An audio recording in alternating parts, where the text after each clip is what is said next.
Здравейте, аз съм Георги Здравков, лекар съм, дипломирал съм се в Медицинска академия София, имам 40 години практически стаж с 3 специалности – неврология, радиология и източна медицина. Аз съм един от първите лекари, които започнаха да работят в областта на интегративната медицина. Имам 2 мастер дегри. Едната мастер дегри е в областта на западната медицина и мастер дегри в областта на източната медицина и съм доктор на науките. Имам 2 дъщери, които са също лекари и 3 внуци.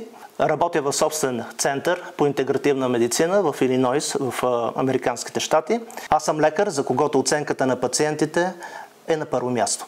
В моята медицинска практика съм използвал както конвенционални, така и натурални лечебни средства. Интелигентният подход в медицинската практика е обединяването на класическите и натурални методи за лечение. Както не съществува алтернативно и комплементарно здраве, така не съществува алтернативна и комплементарна медицина.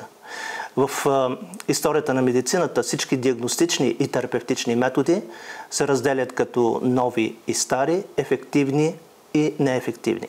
Билките са били, са и винаги ще бъдат в медицината и те са основата, върху която лекарите през цялата история на медицината са помагали на своите пациенти. Бъдете здрави! Ваш доктор Здравков.